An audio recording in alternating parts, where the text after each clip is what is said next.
So today's chapter is outcomes of democracy. And पहले chapter को कराने से पहले ना एक बात करना चाहूँगा एसएसटी के लिए। एसएसटी में मेजर प्रॉब्लम जो आपको नज़र आती है वो ये नज़र आती है कि यार सबसे पहले तो हमको लर्न नहीं होता, तो उसके लिए तो हमारे पास कुछ टेक्निक्स हैं, वो हम आपके साथ शेयर करेंगे and through that you can learn easily.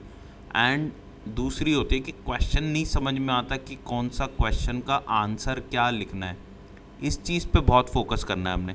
So directly हमारे क्वेश्चन आंसर फॉर्म में ही हम इसको पढ़ने वाले हैं चैप्टर्स को, एंड कोशिश करेंगे सबसे पहले सबसे इम्पॉर्टेंट चैप्टर्स को करें एंड देन अपने जो थोड़े कम इम्पॉर्टेंट चैप्टर हैं देन उनको करें, ठीक है। सो स्टार्ट करते हैं यहाँ पे मेरिट्स ऑफ डेमोक्रेसी से, या फिर फीचर्स ऑफ डेमोक्रेसी भी क्वेश्चन आ जाता है कि भाई डेमोक्रेसी के कुछ फीचर्स बता दो आप। तो अलग अलग आपकी गाइड्स जो हैं उनमें अलग अलग आंसर है, but best answer features of democracy के लिए एंड मेरिट्स ऑफ डेमोक्रेसी के लिए वो यही है। एंड इसको याद कैसे करना है, ED DCC, ठीक है जी। अब देखिए ई से क्या है, इक्वालिटी को प्रमोट करता है। देखो डेमोक्रेसी के अंदर हम क्या करते हैं, एक दूसरे को इक्वल वोटिंग राइट भी एंड इक्वली लॉ भी ट्रीट करता है। ऐसा नहीं कि मेरे को अलग लॉ ट्रीट करता है, आपको अलग लॉ ट्रीट करेगा। सबको एक समान कानून ट्रीट करता है, सबके पास एक समान टैक्सेस लगते हैं, सबके पास एक समान मौके हैं पढ़ने के, लिखने के, कमाने के, खाने के, सब कुछ एक समान है। इक्वालिटी मिलती है डेमोक्रेसी के अंदर। अब भैया ये तो हमने देखा है कि हर जगह ही ऐसा होता है, ऐसा नहीं है। आप चाइना के अंदर जाते हो जहाँ पे क्या है, डिक्टेटरशिप है, तो क्या वहाँ पे राइट टू स्पीच है सबके पास? नो, कुछ लोगों के पास है और कुछ लोगों के पास राइट टू स्पीच है ही नहीं, डिक्टेटरशिप में है ही नहीं। तो हम कंपैरिजन जो कर रहे हैं वो डेमोक्रेसी का ऐसे समझो कि डिक्टेटरशिप से कर रहे हैं, ठीक है। तो वहाँ क्या इक्वालिटी है सबके पास, मेल फीमेल के पास, या सबके पास इक्वालिटी है? आंसर है नहीं है। दूसरी चीज़, it enhances the dignity of the individual. पहला पॉइंट ई से इक्वालिटी, दूसरा डी से डिग्निटी। अब एक बात बताओ, चाइना के अंदर अभी ना केस हुआ कि उनका पैसा वगैरह ना वापसी नहीं कर रहे थे, कुछ जो लोगों ने बैंक में पैसा ले रखा था उनसे, वो बैंक वाले उनका पैसा वापसी नहीं कर रहे, तो लोगों ने लाइन लगानी शुरू कर दी। तो सरकार ये नहीं कि लोगों की प्रॉब्लम को रिजॉल्व कर रही है, इंस्टेड वो उनमें ही मार पिटाई कर रही है। तो डिग्निटी कहाँ है इंडिविजुअल की वहाँ पे? डेमोक्रेसी में आप ऐसा कर सकते हो क्या? नहीं कर सकते। दैट्स वाई वी से democracy enhances the dignity of the individual. वो इंडिविजुअल की एक डिग्निटी बढ़ाती है, क्वालिटी ऑफ डिसीजन मेकिंग बढ़ जाती है, बिकॉज वी हैव चॉइस। भाई आपको कांग्रेस को जिताना है, आम आदमी पार्टी को जिताना है, BSP को जिताना है, BJP को जिताना है, किसको जिताना है, आपके पास डिसीजन मेकिंग के लिए ऑप्शंस हैं। एंड जब भी आपके पास ऑप्शंस होते हैं आप क्वालिटी डिसीजन मेकिंग कर सकते हो, आपकी क्वालिटी इंप्रूव हो जाती है। तो डी से क्या है, डिसीजन मेकिंग।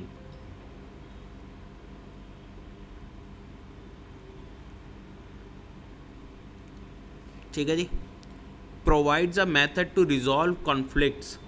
अब देखिए हिंदू मुस्लिम्स में कोई प्रॉब्लम चल रही है, या सिख के साथ कोई प्रॉब्लम चल रही है, तो डेमोक्रेसी क्या कहता है, या किसी भी सेगमेंट में कोई प्रॉब्लम चल रही है हमारे देश के, तो हम बैठ के पार्लियामेंट में उन चीज़ों को डिस्कस करके फिर उन पे क्या करते हैं, सॉल्यूशंस निकालते हैं। जैसे कि अभी किसानों के साथ हमारा कुछ प्रॉब्लम हुआ था कि किसानों के साथ हमारी जो हमारे किसान भाई लोग थे धरना दे के बैठे थे कि उनको कुछ पॉलिसी सरकार की पसंद नहीं आई, तो किसानों के जो भी हेड्स थे उनके साथ बैठ के उन्होंने प्रॉब्लम को रिजॉल्व किया। चाहे समय ज़्यादा लग गया, बट डेमोक्रेसी के अंदर एटलीस्ट वी हैव चांसेस कि वो रिजॉल्व हो जाए कन्फ्लिक्ट। जबकि डिक्टेटरशिप में अभी मैंने जो चाइना का एग्जांपल दिया कि बैंक्स के साथ वहाँ के इंडिविजुअल्स को प्रॉब्लम है, स्टिल उन्होंने क्या करा, उनके साथ मारपीट करी, उनको भगा दिया। तो ये क्या है, क्या वहाँ पे वो कन्फ्लिक्ट रिजॉल्व हो पाया? आंसर है नहीं। डेमोक्रेसी आपको मेथड देती है। Allows room to correct mistake. क्या? आपको रूम देती है कि आप मिस्टेक्स को करेक्ट कर सको। आप मिस्टेक्स को क्या कर सको? करेक्ट कर सको, यानी ठीक कर सको। कैसे कर सकते हो? देखो, मान लीजिए आपने गलती से एक पार्टी को जिता दिया, अब वो पार्टी का नेता आपकी सोसाइटी के लिए कुछ करता ही नहीं है, तो अगली बारी आप जिताओगे नहीं। 5 साल बाद दोबारा इलेक्शन होगे, उस वक्त आप उसको हटा के दूसरे को ले आओगे। So it allows room to correct mistakes. तो होपफुली आपको ये याद हो गया। It is one of the most important question. Okay, one of the most important question है। इस क्वेश्चन को लिख के आप लोग मेरे को भेजोगे। अब सेकंड क्वेश्चन, ये लेस इम्पॉर्टेंट है बट आपको पता होना चाहिए, क्योंकि 1 मार्कर में इससे आंसर बनता है, 1 मार्कर में आ सकता है। Common practices in democratic countries क्या क्या होते हैं? देखो, वहाँ पे एक कॉन्स्टिट्यूशन होता है जिसके अंदर रूल्स होते हैं, रेगुलेशंस होते हैं, जिनके थ्रू ही वहाँ के जो सिटीजन्स हैं उनको ट्रीट किया जाता है। ऐसे तो फिर कोई भी नेता लोग गलत बिहेवियर कर सकते हैं ना हमारे साथ, क्यों नहीं कर पाते? बिकॉज कॉन्स्टिट्यूशन ने हमें राइट्स दे रखे हैं। एंड कॉन्स्टिट्यूशन को चेंज करना पॉसिबल है क्या? आंसर है नहीं है। दे होल्ड इलेक्शंस, इलेक्शंस कराते हैं ये, ठीक है, रेगुलर इंटरवल्स पे इलेक्शंस कराते हैं। आपने याद वही करना है जो नोट्स के अंदर ओरिजिनली लिखा हुआ है। जो मैं अब लिख रहा हूँ ये आपके समझाने के लिए, इसको याद नहीं करना है। ये आंसर है, ये क्वेश्चन है आपका, ये आंसर है आपका। आपने ऐसे ही लिख के आना है, this is the question and this is the answer, and you have to write in only this way. जो लिखा हुआ है बस उसी को ही लिख के आना है, ठीक है? जो एक्स्ट्रा लिख रहा हूँ वो नहीं। ये रेगुलर इंटरवल्स पे होते रहते हैं ताकि हम अपनी मिस्टेक्स को करेक्ट कर सकें, if any. They have parties, multiple parties होती हैं, जितनी ज़्यादा party, that's why India is known as the largest democracy in the world, because we have so many parties, multiple parties हैं। They guarantee rights of citizens, ये क्या guarantee करते हैं? Rights मिले सिटीजन्स को। अगर किसी देश में सिटीजन्स के पास अपने मूलभूत यानी बेसिक राइट्स भी नहीं है तो वो देश में डेमोक्रेसी यानी है ही नहीं, क्योंकि डेमोक्रेसी के अंदर तो आप उनके खिलाफ केस कर सकते हो। अभी हमारे यहाँ पे कोई भी चीज़ हमको नहीं मिलती, चाहे सरकार के थ्रू नहीं मिलती, हम केस कर सकते हैं कोर्ट के अंदर। फिर कोर्ट के अंदर सरकार को भी जवाब देना पड़ता है, why this and this is happening. Clear है बात? तो ये है हमारा common practices in democracy country, मतलब डेमोक्रेटिक कंट्रीज। तो 1 मार्कर में इम्पॉर्टेंट है एंड बड़े में मुश्किल आएगा, क्योंकि इस चैप्टर से ना बहुत ही इम्पॉर्टेंट क्वेश्चंस आते रहते हैं। अब यहाँ पे ना कुछ लाइनें हैं वो आप समझो, ताकि कभी ऐसा कुछ क्वेश्चन बने तो उसमें आप अपने हिसाब से भी आंसर बना सको। कहते हैं कि ना डेमोक्रेसी एक just a form of government है। जो हमारी गवर्नमेंट है उसका जस्ट एक फॉर्म है कि हाँ ठीक है, डेमोक्रेसी एक डिक्टेटरशिप जैसे फॉर्म ऑफ गवर्नमेंट है, वैसे डिक्टेटरशिप है। ये सिर्फ कंडीशंस क्रिएट कर सकता है फॉर अचीविंग समथिंग। और क्या अचीव करना है हमें अचीव करना है हमारी देश के लिए इक्वालिटी, इंडिविजुअल्स के लिए डिग्निटी, एंड सारे धर्म एक साथ रह सकें एंड सबको बराबर का हक मिल सके। तो डेमोक्रेसी सिर्फ कंडीशन देता है। देखो, डेमोक्रेसी के अंदर क्या है, आप सरकार को पूछ सकते हो ना तुमने खर्चा कहाँ किया, लेकिन उसके लिए पूछना आपको पड़ेगा। कंडीशंस ये करेगा लेकिन सिटीजन्स को एडवांटेज लेना पड़ेगा, ठीक है ना?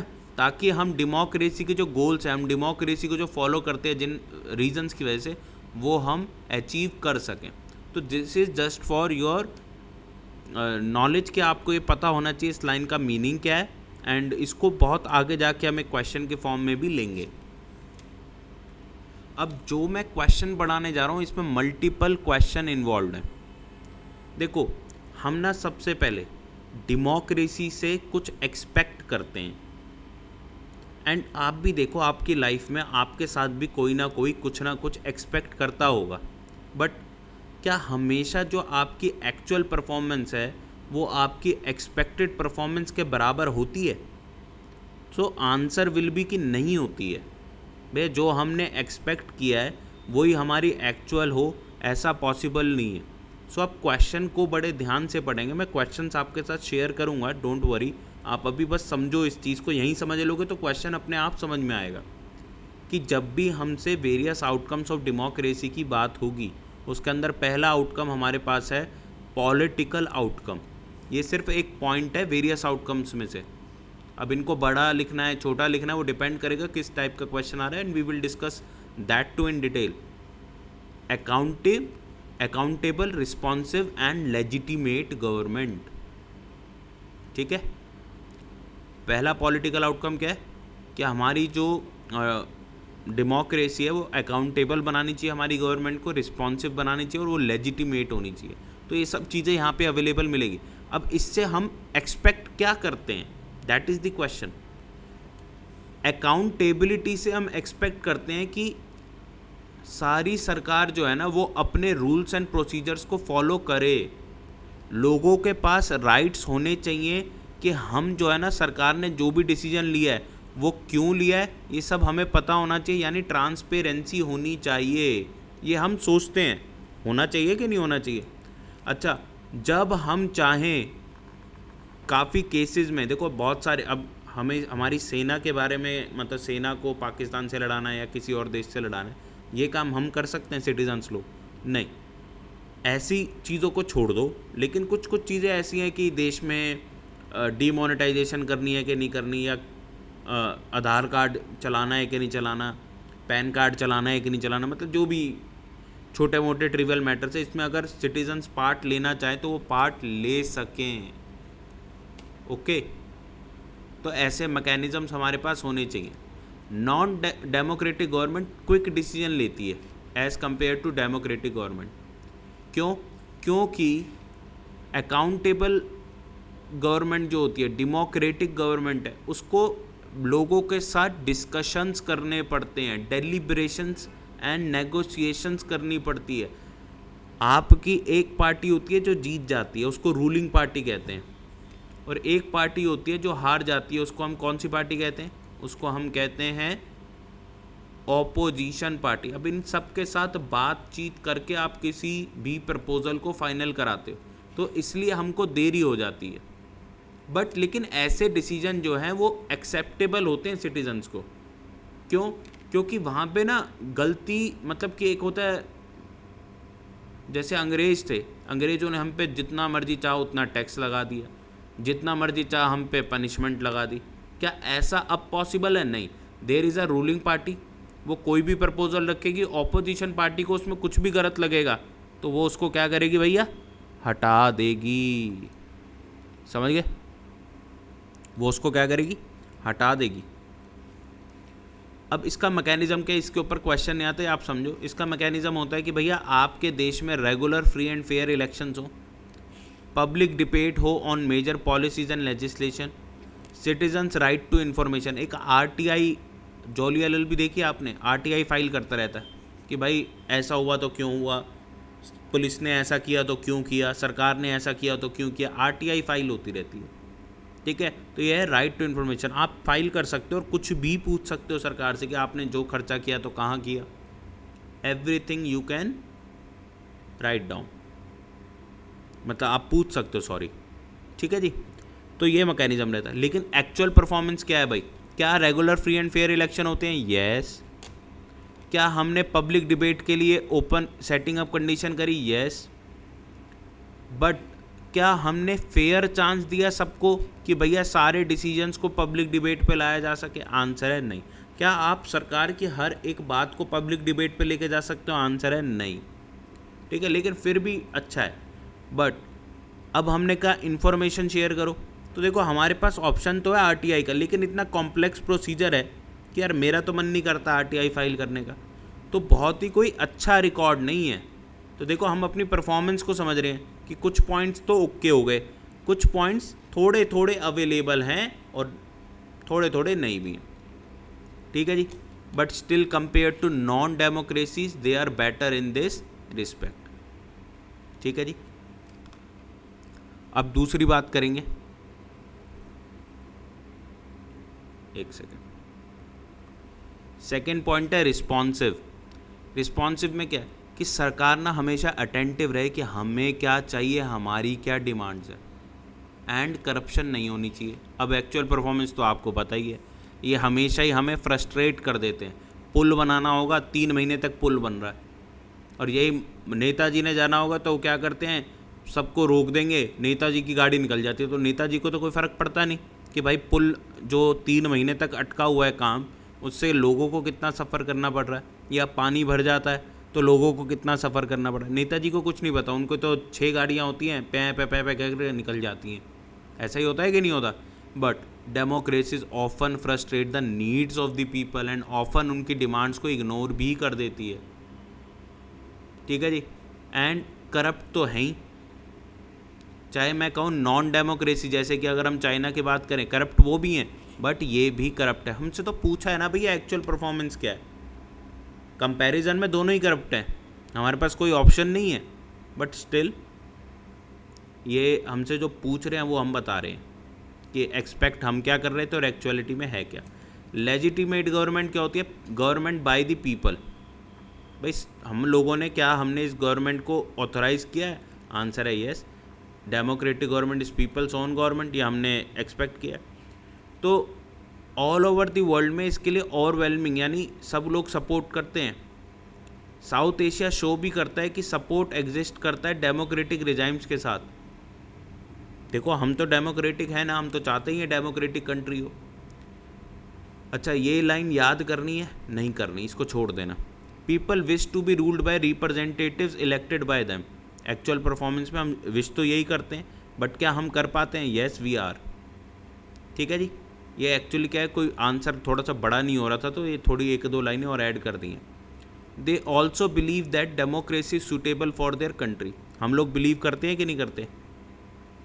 Democracy ability to generate its own support itself an outcome that can not be ignored.